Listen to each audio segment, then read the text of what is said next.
किसान साथियों राम राम। आशा और उम्मीद करता हूं कि आप सब ठीक ठाक होंगे। साथियों, आज हम चर्चा करने जा रहे हैं खेती के अंदर दीमक, फंगस और निमाटोड, इन तीनों की संपूर्ण कहानी मैं आपको बताने जा रहा हूं। ये क्यों बताने जा रहा हूं? क्योंकि बहुत से किसानों के फ़ोन आ रहे हैं कि गेहूं पीली हो रही है, सब्जी के पौधे सूख रहे हैं, बागवानी के पौधे खराब हो रहे हैं। उन सभी बातों को सभी किसानों के लिए वीडियो बनाया जा रहा है। वीडियो थोड़ा लंबा हो सकता है, आप पूरा समझ लीजिए, उसके बाद में आप अपने खेत में काम करिए। 100% मैं आपको बता दूं कि धीरे धीरे आपके खेत में जो पीलापन की या पौधे ख़त्म होने की ये जो समस्याएं आ रही हैं, ये संपूर्ण ख़त्म हो जाएंगी। और मैं इसी तरह की जानकारी किसान को एक एक बात समझा करके प्रॉपर इस चैनल के ऊपर जागरूकता रूपी अभियान के तौर पर दे रहा हूँ। यदि ये पसंद आ रही हैं तो आप इस चैनल के साथ जुड़ जाइए, आगे से आगे इसी तरह की जानकारी मिलती रहेंगी। परंतु साथियों, चाहे वो सब्जी का किसान हो, चाहे वो बागवानी का किसान हो, चाहे वो अन्य खेती करने वाला किसान हो, शेयर जरूर करिए। अब सुनिए कि आपके पौधों में पीलापन या उखड़ापन या आदि की समस्याएं क्यों आती हैं। इसका सबसे बड़ा कारण होता है दीमक, फंगस और निमाटोड। हम दीमक से शुरू करते हैं। कुछ किसान भाई दवाई डाल देते हैं और ये कहते हैं हमने दीमक को ख़त्म कर दिया। मैं आपकी जानकारी के लिए बता दूं, दीमक को संपूर्ण ख़त्म नहीं किया जा सकता, उसे मारा नहीं जा सकता। और ये भी मैं बता दूं कि जिस जीव के लिए जो भोजन बना है वो अपने भोजन की तलाश में घूमता फिरता रहता है। क्यों नहीं मारा जा सकता ये मैं बताने जा रहा हूँ। क्योंकि जब भी आप दवाई डालते हैं, जिस तरह से हम मनुष्यों के अंदर जो सिस्टम होता है कि जहाँ खतरा दिखाई देता है हम जाना बंद कर देते हैं, उसी तरह से दीमक के भी अलग अलग वैरायटी, अलग अलग जीव जो हैं, कोई अंडे देने का काम करता है, कोई भोजन लाने का काम करता है, कोई आदान प्रदान करता है, कोई सुरक्षा प्रदान करने का काम, अनेक तरह की ड्यूटियाँ दीमक की भी लगी हुई होती हैं।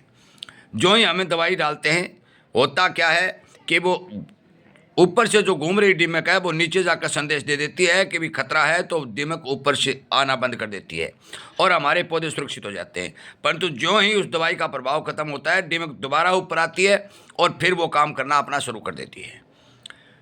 जिस तरह से मनुष्य को खाने के लिए गेहूँ चाहिए, आटा चाहिए, सब्जी चाहिए, यदि उसको वो नहीं मिलेगा तो वो फल फ्रूट खाएगा। फल फ्रूट नहीं मिलेगा, मैं सारे उदाहरण के तौर पर बता रहा हूँ, फल फ्रूट नहीं मिलेगा तो वो चाय, दूध आदि पेय पदार्थ पिएगा। वह भी नहीं मिलेगा तो वो पत्ते खाएगा। इस तरह से दीमक का भी यही स्वभाव होता है। दीमक कभी भी सजीव वस्तु को, जो जिंदा वस्तु है, उसको नहीं खाती। वो केवल और केवल क्या खाती है, वो मरी हुई चीज़ को खाती है। परंतु जब उसे मरी हुई चीज़ नहीं मिलती है तो वो मरना शुरू कर देती है, परंतु जिंदा चीज़ को नहीं खाती। इसके लिए उस वस्तु को, जिस दीमक का भोजन बनाने का काम करता है, वो कौन होता है, ये बात समझने की कोशिश करनी पड़ेगी।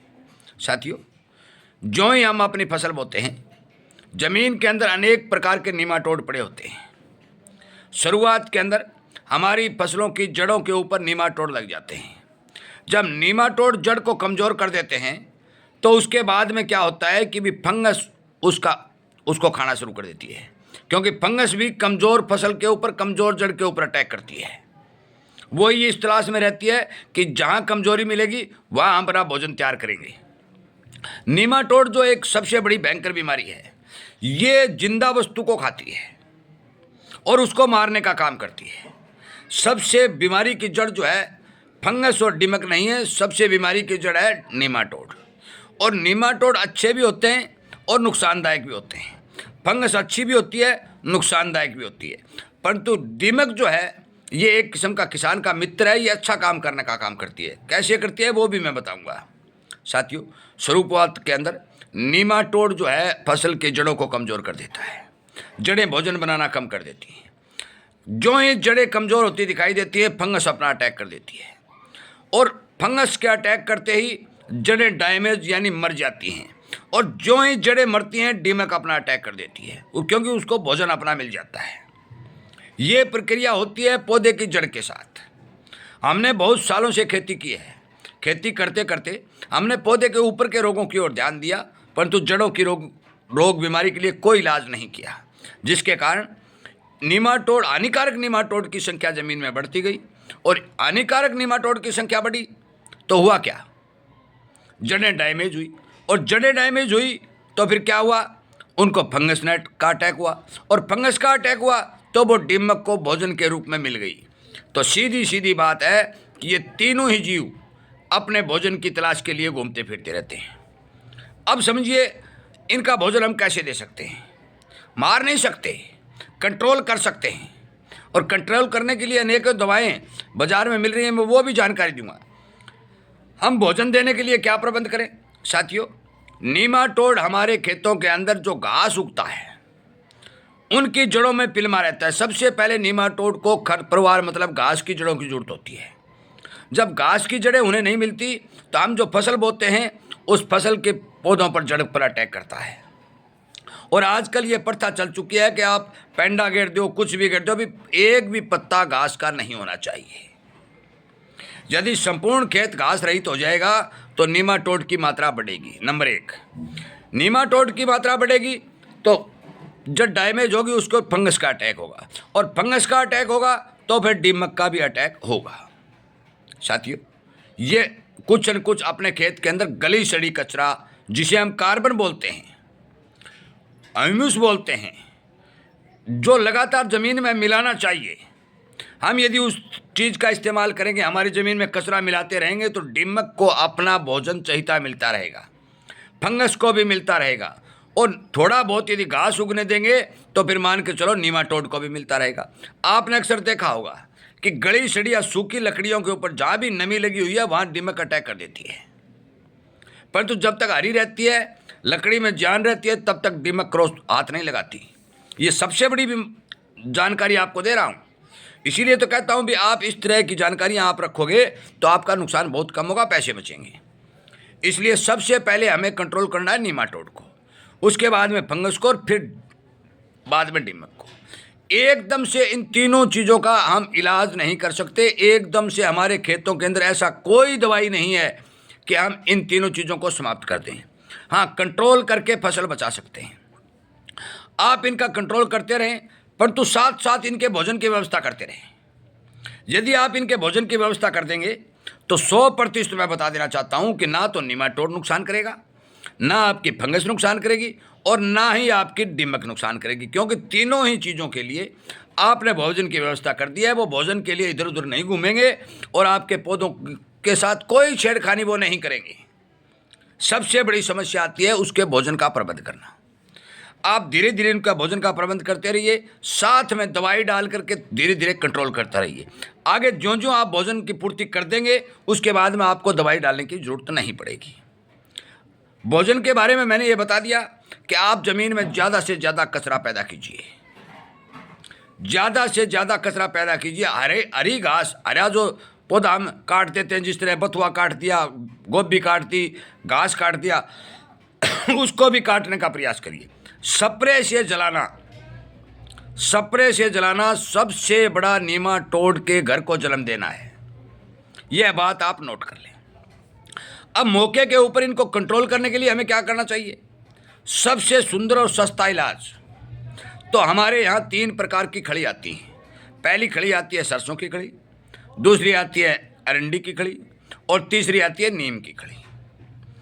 यदि आप तरबतर, मैं स्पष्ट तौर पर बताना चाहता हूँ कि तरबतर आप यदि इन तीनों खड़ियों में कोई एक खड़ी लेकर के 15, 10, 20 किलो प्रति एकड़ या 40, 45, 50 किलो प्रति हेक्टेयर के हिसाब से इस्तेमाल करेंगे तो आपके खेत के अंदर नीमाटोड को कंट्रोल करने की ऑटोमेटिकली प्रक्रिया शुरू हो जाएगी। एक बात।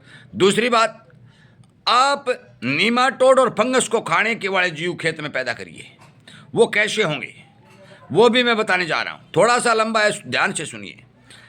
आप अपने घर में गोबर, मूत और पानी और छाछ, इन 4 चीज़ों का मिश्रण बना लीजिए। 5 लीटर बना लेते हो ठीक है, 10 लीटर बना लेते हो ठीक है, 100 लीटर बना लेते हो ठीक है, 500 लीटर बना लेते हो ठीक है। परंतु गुड़ की मात्रा ध्यान रखने वाली बात है कि एक फसल में 1 एकड़ में 2 किलो या हेक्टेयर में 5 किलो एक फसल में एक बार डाल दें। चाहे थोड़ा थोड़ा करके डाल दें, 200-200 ग्राम करके डाल दें, आधा किलो करके डाल दें। गुड़ और छाछ, गोबर और गौमूत्र के साथ मिलाइए और अपने खेत के अंदर डाल दीजिए।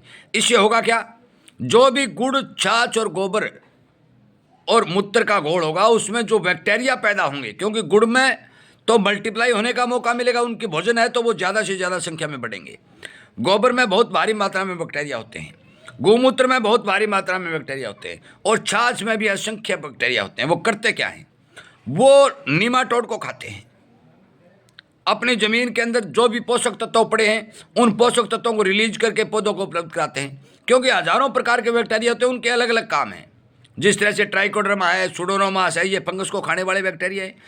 तो मैं बता दूं कि यदि आपके खेत में कार्बन की पूर्ति होगी, आप बैक्टीरियों की पूर्ति कर देंगे और खड़ी का प्रयोग करेंगे, तो आपके खेत के अंदर संपूर्ण रूप से निमाटोड, फंगस और दीमक तीनों कंट्रोल हो जाएंगे, चाहे वो बागवानी का किसान हो, चाहे वो सब्जी का किसान। कुछ बागों में देखा गया है कि वायरस की समस्या आती है। साथियों, वायरस की समस्या ही जड़ से ही चलती है। जड़ से चल करके पत्ते, पौधे और तनों को प्रभावित करके वो वायरस अटैक करके पौधे को सारा का सारा डैमेज करने का काम करता है। इसलिए जड़ को सुरक्षित रखना बहुत जरूरी है। आगे आने बात बता रहा हूँ दवाई की। मैं बता देना चाहता हूँ कि बाजार के अंदर नीमाटोड को कंट्रोल करने के लिए असंख्य दवाइयाँ मिल रही हैं। मैं किसी एक दवाई का नाम नहीं ले रहा हूँ, असंख्य दवाइयाँ मिल रही हैं। आप उन दवाइयों का प्रयोग करिए जो ज़रूरत के हिसाब से, यदि आपकी मजबूरी है तब, अन्यथा खर्च मत करिए। ये नहीं है कि भी आपने दवाई डाल दी नीमाटोड अटैक ही नहीं करेगा। साथियों, कंट्रोल किया जा सकता है, इन तीनों बीमारियों को मारा नहीं जा सकता। इसलिए मेरा आप सभी साथियों से, किसान साथियों से, जितने भी खेती करने वाले हैं, उनसे विनय निवेदन है कि आप कृपया करके इस वीडियो को ज़्यादा से ज़्यादा शेयर करें, क्योंकि बहुत से किसानों के ये प्रश्न आ रहे हैं कि हमारी फसलें पीली हो रही हैं। भाई, पीली हो रही हैं तो आप खड़ियों का प्रयोग करिए। किसी भी फसल को पोषक तत्व प्राप्त करने के लिए जमीन के अंदर अनुकूलता जरूरी है, तब जाके उनकी जड़ काम करेंगी। ये बात मैं स्पष्ट कह चुका हूँ कि आप नमी वाली ज़मीन में गुड़ छाछ की स्प्रे करेंगे, आपके पौधे की पीलापन है वो भी दूर करेगी, आपके ज़मीन में बैक्टीरिया बढ़ाएगी, उनके उपजाऊ शक्ति भी बढ़ाएगी। ये सब काम गुड़ छाछ की स्प्रे करेगी, आपको कहीं जाने की जरूरत नहीं। सरसों की खली के बारे में बता दिया। सरसों की खली हानिकारक नीमाटोड के ऊपर अटैक करेगी। अरंडी की खली भी हानिकारक नीमाटोड पर अटैक करेगी। नीम की खली भी हानिकारक नीमाटोड पर अटैक करेगी। जड़ें सुरक्षित रहेंगी, फंगस नहीं लग पाएगी। फंगस नहीं लग पाएगी तो दीमक उस पौधे को नहीं छिड़ेगी। आप भोजन का प्रबंध करिए, साथ में धीरे धीरे थोड़ी थोड़ी दवाइयों का प्रबंध करिए, और अपने खेत को सुरक्षित बनाने के लिए थोड़ा 2-3 साल तक काम करेंगे तो आपका खेत इन तीनों ही रोगों से सुरक्षित प्रदान करने में कामयाब हो जाएगा। और सुरक्षा प्रदान करने में कामयाब हो जाएगा तो दर ब दर लंबे समय तक आपको खर्च नहीं करना पड़ेगा। इन्हीं बातों के साथ इस वीडियो को विराम देता हूँ। उम्मीद करता हूँ कि आपको ये पूरी की पूरी कहानी समझ आई होगी। बाकी शाम को 6 बजे से लेकर 7 बजे तक लाइव सेशन चलता है। कोई भी प्रश्न किसान का है तो आप प्रश्न कर सकते हैं, ज़्यादा से ज़्यादा किसान शेयर भी कर सकते हैं। इसी तरह की जानकारी आपको मिलती रहे तो आप इस चैनल को सब्सक्राइब करके इसके साथ जुड़ भी सकते हैं। जय हिंद।